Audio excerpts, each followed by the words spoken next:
তারাবির নামাজ তো তারাবির নামাজ ছিল না। তারাবির নামাজ ছিল না। আরেকটা হলে তো হুজুরও সইতে পারবে না, আরো একটা ছিল এটার ভিতরে। তারাবির নামাজ শুধু তারাবির নামাজ ছিল না, তারাবির নামাজের ভিতরে কিয়ামুল লাইলও ছিল, আবার তাহাজ্জুদও ছিল। এই জন্যই তো তারাবির পরে বেতের জামাতে পড়া হয়। কেননা বুখারী শরীফে আছে ইজালু আখিরা সালাতুকুম বিতরা, তোমাদের শেষ নামাজ বেতেরকে বানাও। তারাবির ভিতরে তারাবি ছিল, কিয়ামুল লাইল 8 রাকাত ছিল, 12 রাকাত তাহাজ্জুদ ছিল। সবগুলা যখন কমপ্লিট হয়ে গেছে তো বেতেরটা রাইখা করব, তো করব কি? তো ইমাম সাহেবরে কইছে বেতেরটাও পড়ায়া দেন, এই জন্য বেতেরটা পড়ায়া দেয়। নাইলে বেতের তো ছিল সবাই শেষের নামাজ। তারাবি তো শুধু তারাবি ছিল না, তারাবি তো শুধু তারাবি ছিল না। আর ভালো মতে বোঝেন, তারাবি শুধু তারাবি ছিল না, এটা তারাবি ছিল, কিয়ামুল লাইল এর ভিতরে ছিল, আবার তাহাজ্জুদ এর ভিতরে ছিল। এই জন্যই তো কয় সারা রাত্রের নামাজ যখন শেষ, তোর বেতেরটা রাইখা করমু কি? ওটা আপনার পিছে পড়া ফেলাই, এই জন্য ইমাম ওইটা পড়ায়া দেয়। এটার ভিতরে সব ছিল, এক রাত্রের সব ইবাদত ছিল।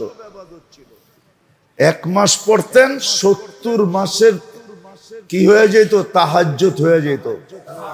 70 মাসের কিয়ামুল লাইল হয়ে যেত। 1 মাসের তারাবি তো হইতই হইতো না। আপনি বলবেন একটা আবার এতটি হলো কেমনে, ঠিক না? একটা 20 রাকাত আবার এতগুলা হলো কিভাবে, ঠিক না? তো একজন রে দাঁড়া করাইলি তো দেখা যায়, ঠিক না? উনি বাবা, উনি শ্বশুর, উনি আবার ভাই, হ্যাঁ, উনি আবার জামাই, উনি আবার খালু, উনি আবার ফুফা। একজনই তো, ঠিক না? একজন এতটি হলো কেমনে, ঠিক না? কি একজন এতগুলা না? হ্যাঁ, আবার ছেলে, উনি ছেলে, উনি বাবা, হ্যাঁ, উনি শ্বশুর, উনি আবার কি জামাই, উনি আবার কি ফুফা, উনি আবার কি খালু, আরো বাড়ানো যাবে, উনি আবার দাদা, উনি আবার নানা। একজন এতটি হইলো কেমনে? অনেকে কইব 20 রাকাত আবার এতগুলো হইলো কেমনে? তুমি বোঝো না, এই জন্য বোঝো না, নাইলে একজনে এতগুলা হওয়ার সিস্টেম আছে। তো রমজান ছিল আমাদের জন্য মৌসুম দিছে। বিশেষ করে গরিবদের জন্য এটা মৌসুম ছিল, গরিবদের জন্য। আমি তো মনে করি ওই হাদিস যে গরিবরা এসে আল্লাহ রসুলের কাছে কাঁদতেছে আর বলতেছে, ইয়া রাসূলুল্লাহ সাবাকা বিনা আহলুদ দাসুর, পয়সাওয়ালারা আগে চলে গেল।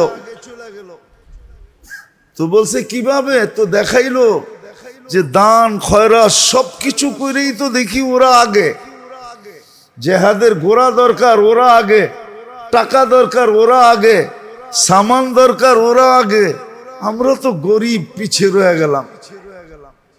আল্লাহর রাসূল ওদেরকে শিখায়া দিয়েছিলেন যে এটা নামাজের পরে কইরো, সুবহানাল্লাহ 33 বার, আলহামদুলিল্লাহ 33 বার, আল্লাহু আকবার 34 বার। চুপে চুপে বলছেন, কিন্তু কথা কি আর চুপায়া থাকে? ছুপায়া থাকে? কেননা দেওয়ালের কান তো ওই জমানায় ছিল, আজকেও আছে, ঠিক না? 1 কান 2 কান বড় লোকে জেনা ফেলছে, ওরাও পড়া শুরু করছে। আয়েশা বলতেছি, ইয়া রাসূলুল্লাহ দিলেন আমা করে, এখন তো বড় লোকও পড়ে। চাইছিলাম ওদের থেকে আগে যেতে টোটকা দিয়া, কিন্তু পারলাম তো না, ওরাও তো শুরু করে দিছে। কেননা ওই যুগের বড় লোক তো বড় লোক ছিল, ঠিক না? হ্যাঁ হ্যাঁ, এই যুগের বড় লোক কি বড় লোক নাকি? হ্যাঁ, বড় লোকরা তো আবার রাগ হয়ে যাব, ঠিক না? হ্যাঁ, এই যুগে বড় লোকদের চেয়ে বেশি, কারণ শব্দটা তো বলা যাবে না, মিডিয়ার মাধ্যমে চলে যাবে। হ্যাঁ, বড় লোকদের চেয়ে বেশি খাই খাই তো কারো নাই, আছে নাকি? অগৈত হয় না, ঠিক না? অগৈত আর হইব কর্তিকা, কারো 5,000 কোটি লোন, কারো 20,000 কোটি লোন, তো হয় কর্তিকা। হ্যাঁ, দুনিয়া না ওদেরকে বলতেছে বড় লোক, আসলে টোকাইলে তো দেখা যাবে সব পরেরটা দিয়া, ঠিক না? হ্যাঁ, সাধু বলে দামি জুতা পরে আইছে মুরিদের বাড়ি। আচ্ছা, পীরই মনে করেন মুরিদের বাড়ি আইছে দামি জুতা পরা, কিন্তু মুরিদের বাড়িতে কিচ্ছু নাই। তো মুরিদ বসাইছে, বাজারে নিয়ে জুতা বেচে আনছে, বেচা তারপরে বাজার করে আনছে, খুব খাওয়াইছে লওয়াইছে, আর খাওয়াইতেছে আর বলতেছে সব আপনার চরণের বদৌলতে। সেটাই দেয়, এটাই কি চরণের বদৌলতে। তো যখন সর্বশেষ এখন বিদায়ের পালা, ওই সময় যা বাইচা ছিল ওইটা মুঠ করে হাদিও দিয়া দিছে। এখন পিসাব বলতেছে, বাবা আমার জুতা। শুরুর থেকে কি বললাম, আপনার চরণের বদৌলতে। এটা তো বারবার বলতেছিলাম, আপনার জুতা বেচেই তো এগুলা করছি। হ্যাঁ, তো যাদেরকে আমরা ধনী বলি ওরা তো চরণের বদৌলতে, ঠিক না? কি বলেন? হ্যাঁ, তো যেটা বুঝাইতেছিলাম মেরে দোস্ত, মেরে ভাইও, মেরে আজিজো, রমজান তো আমার মনে হয় গরিবের জন্যই ছিল। তোফা, তোফা ছিল, তোফা, তোফা ছিল গরিবদের জন্য। বলেন ধনীদের জন্য ছিল না? হ্যাঁ, ধনীদের জন্য ছিল, যদি সে কাজে লাগাইতে পারতো, কিন্তু লাগায় তো নাই। ওই যে গত জুমা আমি বললাম না, সিন্ডিকেট হওয়া দরকার ছিল মহল্লায়, সিন্ডিকেট হয়েছে কোথায়? সিন্ডিকেট হয়েছে তেলের বাজারে, তেল শর্ট, তেল নাই, শর্ট। কি শর্ট? এটাই মনে হয় কোরআনে বলছিল, তামাত্তাউ, খায়া যা, দুনিয়াতে কত খাবি, খায়া যা, ওমা লাহু ফিল আখিরাতি মিন নাসিব। ভাবতেছে হুজুররা ধাক্কা জান্নাতে পাঠায় দিবে, এত সহজ, এত সহজ। Hisham ibn Marwan, Hisham ibn Umar ibn Abdul Aziz রহমতুল্লাহ আলাইহি সমুন্দি, ওমর ইবনে আব্দুল আজিজ রহমতুল্লাহ আলাইহি সমুন্দি। হিশাম যখন মারা যায়, হিশাম শুনানের জন্য বলতেছি, হিশাম যে বুঝার জন্য, হিশাম যখন মারা যায় তো লাশ যখন কবরের পাশে নিয়ে আসছে, তো কাপড়ের উপর দিয়া দেখা যাইতেছিল ভিতরে লড়তেছে।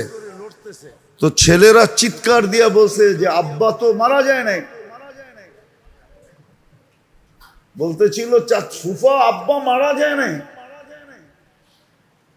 তো বলতেছিল বেটা মারা গেছে, আজ্জালা লাহুল উকুবা, শাস্তি আগেই চলে আসছে।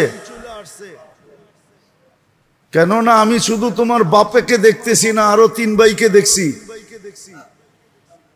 মৃত্যুর পরে সবার চেহারা পশ্চিম দিক থেকে ফিরে গেছে। হিশামকে চিনেন? জানি ছিল না, জিনা করে নাই, শরাব পান করতেন না, ডেলি তাহাজ্জুদের ভিতরে 10 পারা কোরআন শরীফ পড়তেন, ডেলি, ডেলি তাহাজ্জুদে 10 পারা পড়তেন, ডেলি তাহাজ্জুদে। উঠান ইতিহাস দেখেন, হিশাম ইবনে মারওয়ান ডেলি তাহাজ্জুদে 10 পারা পড়তেন, 3 দিনে 1 খতম। জিনা না, শরাব না, বেদিনী না। বলে দোষ কি ছিল? বলে রাজত্ব টিকায় রাখার জন্য শুধু জুলুম ছিল, জুলুম, শুধু জুলুম। যারা নিজেদের ঈদ করার জন্য চাঁদা উঠায়, এখন চাঁদা উঠায় না, রিক্সাওয়ালার থেকে, অটোওয়ালার থেকে, রেডিওয়ালার থেকে, সবজিওয়ালার থেকে। এটা কিয়ামত, মরার পরে যখন বড় হয়ে তোমার সামনে আসবা তখন বুঝবা চাঁদা কারে কয়। এটার নামই জুলুম। হিশাম ইবনে মারওয়ান ডেলি রাত্রে 10 পারা পড়তো তাহাজ্জুদে, 10 পারা, 12 রাকাতে 10 পারা পড়তো। আপনি চিনেন না হিশাম ইবনে মারওয়ান কাকে বলে? খলিফায়ে বনু উমাইয়া, চিনেন না? শুধু জুলুমের কারণে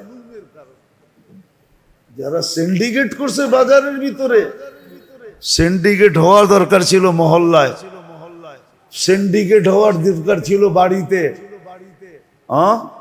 বাড়িওয়ালায় বাড়াটিয়াদেরকে বলতো চলবে না, রমজানে কোনো পাক শাক আমার বাড়িতে চলবে না, সব আমার এখান থেকে সাপ্লাই হবে, কেন আমার জাহান্নাম থেকে বাঁচা দরকার।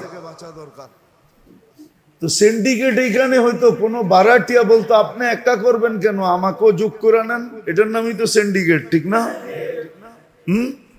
সিন্ডিকেট তো মহল্লায় হইতো, বাজারে হইতো কেন? বাজারে হইতো কেন? জায়গা উপরে সবসময় আঙ্গুল উঠান আছে আমাদের সমাজের কিছু লোক, আমি চিনি, রাগ হয়েন না। একবার মনে হয় বলছিলাম উমরায় দেখছি বয়ে রয়েছে দস্তরখানে, অন্যের দস্তরখানে, নাম কইলে সবাই চিনবেন, সবগুলার নাম কইলেও সারা বাংলাদেশ চিনবে, অথচ অন্যজনের দস্তরখানে বয়ে রয়েছে। আবার ও দেয় নাই ঠিকই আছে, ভাইবা কে হাজার হাজার কোটি টাকা থাকলে কি একটাও তো আমার না, পরের জ্যাবেরতে লয় না কোটিপতি আমি, ঠিক না? এইটা এমন জায়গায় ব্যয় করে লাভ তো হইব না, ঠিক না? তাহলে আমি ফকির ফকিরই থাকি, পরের দস্তরখানে বসি, এটাই ভালো, এটাই এটাই ভালো। নাহলে পরের দস্তরখান, ইচ্ছা করলে তো সুপার মার্কেট কিনা লাগায় দিতে পারে, আপনারাও বলবেন সুপার মার্কেট কিনা লাগায় দিতে পারে, অথচ দুবাই আলারা দেখেন কয় % কমায় দিছে। পেপার পড়েন না, মিডিয়া দেখেন না, কয় %? সব সুপার মার্কেট ওরা কমায় দিছে, মূল্য কমায় দিছে। দেখেন কাতার, দেখেন সারা দুনিয়া, দেখেন সিন্ডিকেট তো হওয়া দরকার ছিল মহল্লায়, ইউনিয়নে ইউনিয়নে, থানায় থানায়। যাদেরকে আল্লাহ ধন দিছিলেন, যে সুযোগ আসছে জাহান্নাম থেকে বাঁচার, সুযোগ আসছে গুনাহ মাফ করার, সুযোগ আসছে কামায়া নেওয়ার, আগামী রমজান পাবো কি পাবো না, আজকে কয় রোজা? 6 রোজা, ঠিক না? রহমতের 6 দিন চলে গেল, 6 দিন চলে গেল রহমতের। 3 ভাগে তো ভাগ করছিলেন, গত জুমায় শুনাইছিলাম, 3 ভাগে ভাগ করছিলেন। একদল তো রহমতের পর্ব ঢুকার সাথে সাথে কাম হয়ে যাবে, কাম কমপ্লিট, কেন আগেই তওবা তিল্লা করে বিলকুল ধুয়া পুইসা পরিষ্কার। দ্বিতীয় পর্ব শুরু হবে 4 দিন পরেই নাজাতের, আর একটু বেশি ময়লা ওকে প্রথম ওয়াশিং মেশিন থেকে বাইর করে দ্বিতীয়টায় ডালবে। দ্বিতীয়টায় যদি ক্লিন হয়, যদি ক্লিন হয়ে যায় তাহলে ওকে, নাইলে ওইখান থেকে বাইর করে আবার লাস্ট সুপার ওয়াশিং মেশিনে ডালবে, যেটা জাহান্নাম থেকে মুক্তি। তো রমজান তো কামারি মাস ছিল, কামারি মাস ছিল রমজান, তাকওয়া অর্জন করার মাস ছিল।